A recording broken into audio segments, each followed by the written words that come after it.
Amis internautes, n'oubliez pas de liker, de vous abonner et de cliquer sur la note de notification pour ne rien rater. Madame, Monsieur, bonjour. Les taux de participation enregistrés lors des élections législatives et communales du 11 janvier 2026 n'ont pas totalement comblé les attentes.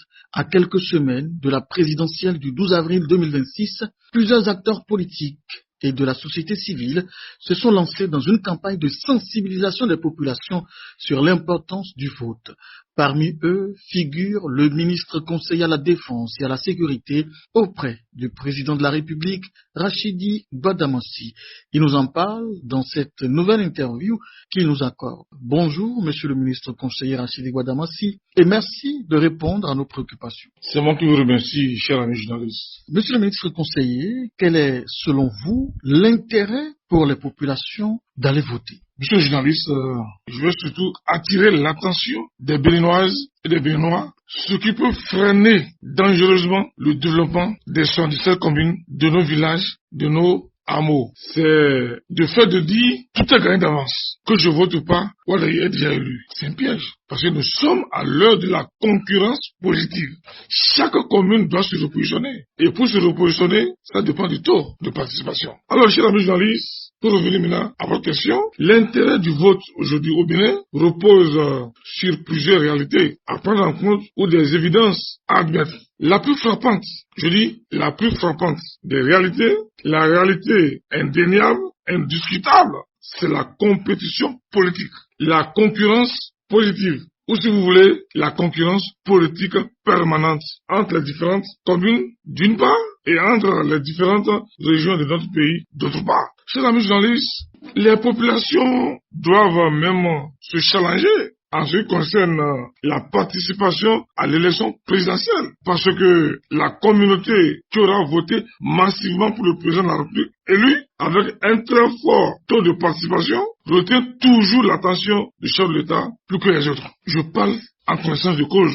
Une commune qui affiche par exemple un taux de participation de 80 voire 90% lors du scrutin présidentiel sera toujours privilégié par le chef de l'État élu. Ça, on n'a pas besoin de faire Sorbonne ou bien les études en sciences politiques pour reconnaître. Donc, je le dis, une commune qui affiche par exemple un taux de participation de 80% voire 90% lors du scrutin présidentiel sera toujours privilégié par le chef de l'État. L'affaire chérie, comparativement à une commune qui aurait réalisé 20 ou 30% de taux de participation. C'est connu. Les communautés abstentionnistes sont toujours défavorisées. Et pourquoi pas dire, à la traîne, ces communes vont toujours jouer le second rôle. Je vous le dis en toute humilité et sans langue de bois. C'est un homme politique d'espérance qui vous parle. Je sais de quoi je parle. Parce que les communes doivent se repositionner. Et pour se repositionner, politiquement, il faut montrer que nous sommes les meilleurs en matière de taux de participation. Ça compte. Ça fait des facteurs qui vont peser par rapport au développement de nos communes. Aujourd'hui,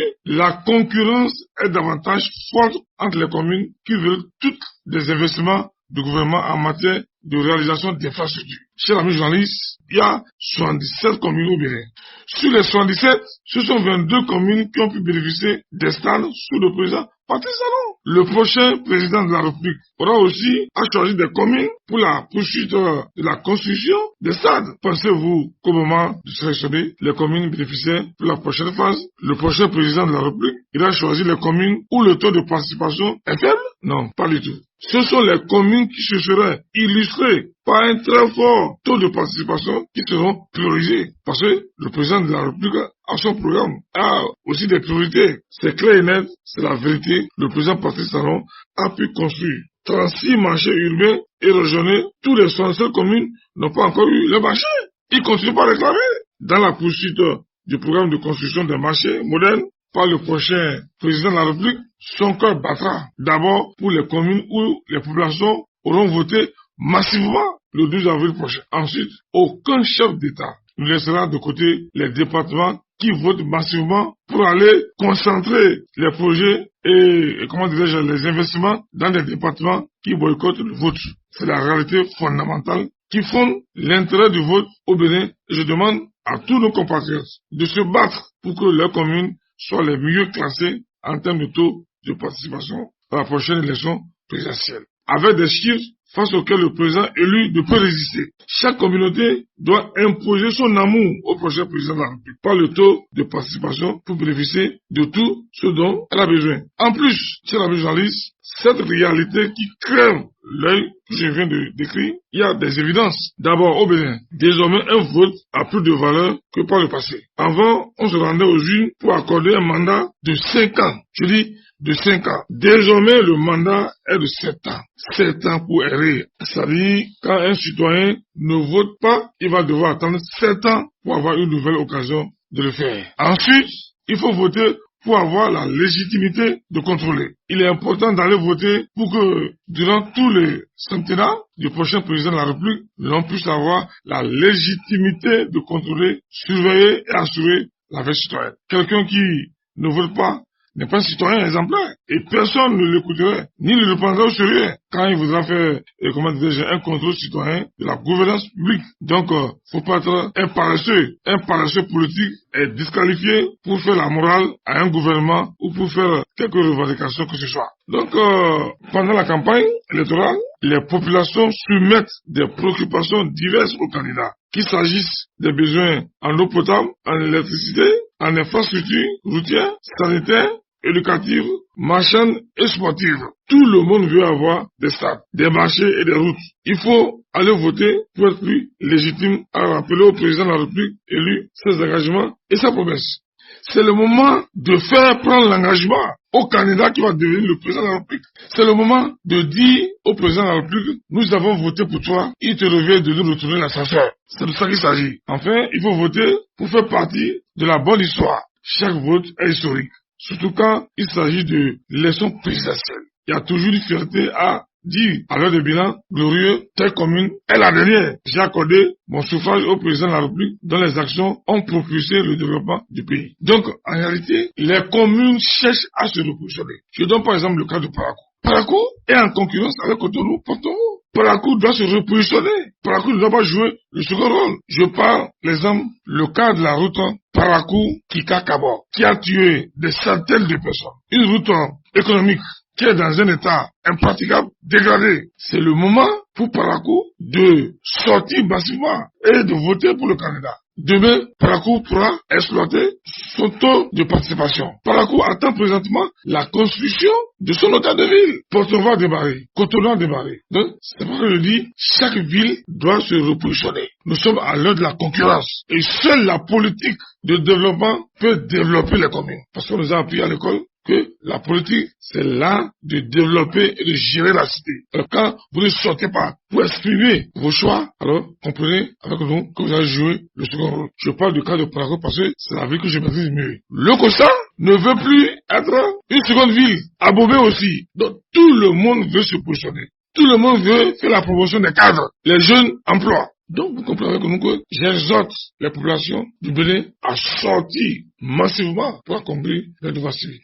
Monsieur le ministre conseiller, avez-vous un message particulier à l'endroit des populations de Parakou et environ et du Bénin en général?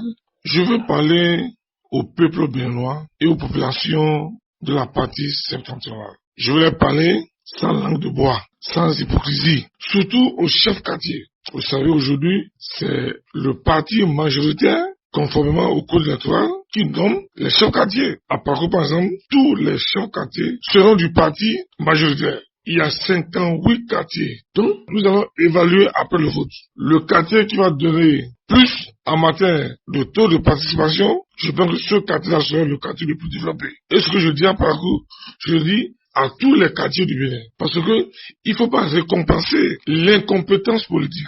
Il faut récompenser les hommes et les quartiers qui, en réalité, sont sacrifiés pour qu'on ait un taux de participation élevé. Moi, je suis en train de traîner les conséquences après les campagnes. Des voies impraticables. L'impraticabilité des routes m'a complètement secoué. Et à chaque fois, si je dois aller à Kabo, je dois prendre les anti-inflammatoires. Pour 45 km, je dois passer 3 heures de temps. Vous les journalistes, vous êtes témoins. Je parle au Bénin profond. Pour remédier à cette situation, je demande aux populations de sortir massivement. Le taux de participation sera la carte blanche pour réclamer le développement de votre localité. C'est très important. Vous voyez tout ce qui se passe sur toute l'étendue du territoire national, c'est, comment dirais-je, la volonté politique et c'est les meilleurs qui vont bénéficier. Aujourd'hui, avec l'allure que Kandi est en train de prendre, l'allure que Nancy Tengo est en train de prendre, ce ne sait pas faire, Parakou va jouer le second rôle. Et ça serait dommage. Parce que comparaison n'est pas raison. Mais parfois, il faut comparer pour avoir raison. La politique de 1960 et la politique à l'heure de la rupture, c'est le jour et la nuit. C'est très très important. C'est pour ça que les chefs quartiers qui seront nommés doivent prouver que au niveau de leur quartier, ils ont bâti le record de taux de participation. Et c'est sur cette base que nous allons nommer les chefs quartiers. Je suis ministre conseiller en charge de l'intérieur, de la sécurité, de la défense, de la décentralisation et de la gouvernance locale. Je vais peser de tout mon poids pour que la justice soit faite. Je vais me battre pour que les meilleurs quartiers qui ont relevé le taux de participation soient primés. Non seulement primés, nous allons veiller. Parce que pendant les campagnes, je fais partie des hommes politiques qui ont fait une campagne de proximité. Et c'est, pour moi, les moments de campagne sont des moments d'investigation. J'ai fait Agbassa, j'ai fait Koda, j'ai fait Olugbe, Koko, Agramaro, j'ai fait pratiquement les villages de Périn, j'ai fait aussi les villages et les arrondissements de Dali. J'ai fait Somo, j'ai fait Wereke, j'ai fait Gounou, j'ai fait Kori, j'ai allé partout. Donc, j'ai le point de ce qu'il faut pour sortir nos régions de la précarité. J'ai été l'homme politique qui a été très actif pendant les campagnes législatives et communales. J'ai parcouru les villages, les hameaux, les arrondissements. Donc, je connais la situation. Les mots qui freinent le développement de ces régions. C'est vrai, et on dit qu'on ne mange pas la route, mais il y a quelqu'un qui dit que la route fait manger. Sans la route, il n'y a pas le développement. Tout développement économique passe par la route. Donc, pour sortir nos localités de l'Orient, de la précarité, je demande une population de sortir massivement. Ça serait les cartes blanches pour avoir les grands projets. Présentement, Kandi est en train de discuter avec Parakou. Et je crains que Kandi nous ravit la vedette. Donc c'est pour ça que d'ici quelques jours, je vais reprendre mon bâton de Périn. Comme d'habitude, sillonner tous ces coins-là, tous les quartiers de Parakou, tous les quartiers de Périn, tous les quartiers de Dali. Je reviendrai ici au niveau du parti méridional, je vais visiter aussi tous les quartiers de Cotonou, partout. Donc, les choses ne seront plus comme avant. Pour mériter, il faut mouiller le maillot. Donc, les moments de campagne sont des moments où j'ai posé d'énormes diagnostics. Sans diagnostic, un docteur ne peut pas guérir. Je maîtrise la carte électorale et je sais de quoi je parle. Donc, c'est pour cette raison que je demande aux primo-votants, aux femmes des marchés, aux étudiants, aux élèves, aux émigrants, de sortir. Parce que tous ceux-là ont des problèmes. C'est le moment de sortir pour qu'on ait au moins 80% de taux de participation. Vous êtes nombreux à se plaindre en disant, monsieur le ministre, nous n'avons pas de route, nous n'avons pas l'eau, nous n'avons pas l'électricité. Partout où je suis passé pendant la campagne, surtout à Koda, Agbassa, Olugbe, Koko, vous n'avez pas l'électricité, vous n'avez pas l'eau, vous n'avez pas l'énergie. Je viens de vous trouver la solution. La solution, c'est le taux de participation. Plus le taux est élevé, plus vous avez la chance de développer vos communes. C'est ça le secret. Je vous donne le secret pour avoir l'eau, pour avoir l'énergie. Parce que en politique, ceux qui ont travaillé, qui ont mouillé le maillot, les régions qui ont mouillé le maillot, vous pensez que le président de la République va laisser ces régions, supposons maintenant, si Kandi donne 90% et que Parakou donne 20%, vous pensez que les gens vont laisser Kandi et vont développer Parakou? Non, non. Je viens de vous donner le secret. Peuple béninois, le secret, c'est le taux de participation. Monsieur le ministre conseiller Rachid Guadamossi, quel est votre appel à l'endroit des populations pour clôturer cette interview? Donc, je demande aux populations de retenir très bien, je dis très bien, la date du 12 avril 2026. Ce jour-là va changer positivement l'avenir de nos communes, l'avenir de nos régions, de nos départements, de nos villages. C'est un jour historique. Il faut que chaque commune s'impose. Ce jour-là, nous allons élire un nouveau président de la République.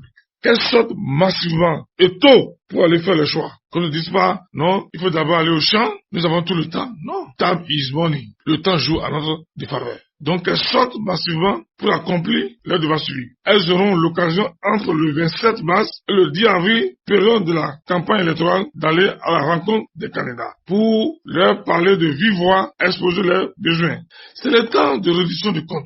C'est le temps où les populations et le candidat signent des pactes de développement. C'est le temps où les populations témoignent leur soutien au candidat. Et le candidat élu a l'obligation politique de retourner l'ascenseur à telle ou telle région régions conformément au taux de participation. Donc, aujourd'hui, il faut maintenir le cap. Pour maintenir le cap, il faut que la dynamique continue. Donc, le prochain président de la République, certainement, de 36 marchés, ira à 67 marchés. Et pourquoi même aller même au niveau de nos régions, de nos villages. Donc, je pense, en tant que politique et en tant que politologue, je demande aux populations de sceller une alliance politique avec le prochain président de la République. Parce que le bilan du président Patrice Talon, si je commence par citer son bilan, aujourd'hui, on ne peut même pas terminer. L'État serait continuité. Mais aujourd'hui, nous sommes à l'heure de la concurrence positive. Parakou veut dépasser Porte-Nouveau. Porte-Nouveau ne veut pas reculer. Cotonou aussi ne veut pas reculer. Donc, le président de la République est comme une belle femme que tous les hommes veulent cotiser. C'est ça. Tout le monde veut évoluer. Nous voulons l'emploi.